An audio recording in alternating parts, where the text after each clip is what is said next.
In studio with me, I do have Professor Collette Schulz Herzenberg. She's from the University of Stellenbosch. Thank you very much for joining us. Pleasure. Let's touch on that issue. That is quite a concern, that people can easily remove the ink on their finger and then go back in again. But of course, as my colleague Diabo did mention, no doubt the system will have recorded that you've already gone in to register, to actually vote, because it will be mentioned that your ID will be invoked and it will be seen that you've already voted. I remember this happening in a previous election, a very small incident of it, and the IEC, the Electoral Commission, were actually on top of it very quickly because, as you rightly say, these are electronically recorded ID numbers. We know that people have voted. They are then taken, obviously, off that record for the day. And so it's good that political parties are raising concerns, because if they are not raised, the Electoral Commission cannot investigate. And so, you know, those sorts of genuine concerns or complaints, question marks, need to be raised so that the Commission has an opportunity to have a closer look. Yeah. Now, you're an expert in voter behavior, and we had the IEC briefing at 1 o'clock, yes, telling us that 3.5 million people had already voted by that time, by 12 o'clock, midday. To me, it sounds impressive. But from your perspective, knowing that there are 26.2 million registered voters, what's your feeling about the turnout? I would prefer to have seen a higher figure, to be perfectly honest. The reason why I say that is because the mornings are busy turnout times. We see the IEC show us across repeated elections that their busiest times are in the first 6 hours. And so to have recorded 2.3 million registered voters by midday is slightly concerning. I think it's too early to call this a low turnout election. We have 6 hours to go. Yeah. Anything can happen. But it does mean that we're looking at about only 13% of all registered voters having cast a vote by 12 o'clock. Yeah. We would want to see those figures far, far higher. Remember, the last election, turnout of registered voters was around 58% in the last 2 municipal elections. And so we've got a long way to go if we want to at least try to meet that target of turnout. Speaking about behavior, let's zone in on the youth.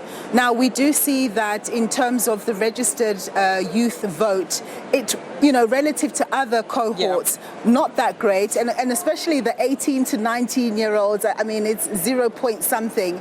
And I suppose they're at that stage where, suddenly you've got to think about voting, you've got to think of adult things. But what's your view about what's likely to happen with the youth turnout? And of course, they've got such huge problems in the sense that when they finish school or university, a job is not really necessarily a sure thing. Yes, I agree. I think young people are such an important constituency in this country for many reasons, but just demographically, they make up the biggest proportion of our electorate. If we just look at the demographics of our society, we have a very young electorate. The vast majority are under the age of 40, so that's a generous definition of youth, but essentially we have about, at last count, about 55% of our eligible voting age population is under 40. So their potential to affect the electoral outcome is massive. But after this registration round in September, we can see that only 10% of 18 to 19-year-olds registered, and a much bigger percent, 47% of 20-year-olds to 29-year-olds registered. But this is still very low, because those are just the registered numbers. Turnout of those proportions is still going to be quite a bit lower, we would imagine, if we look at past elections. And so I think, in short, what's happening is young people just simply aren't exercising their potential electoral power at elections. They have, I think, a number of issues that affect them directly.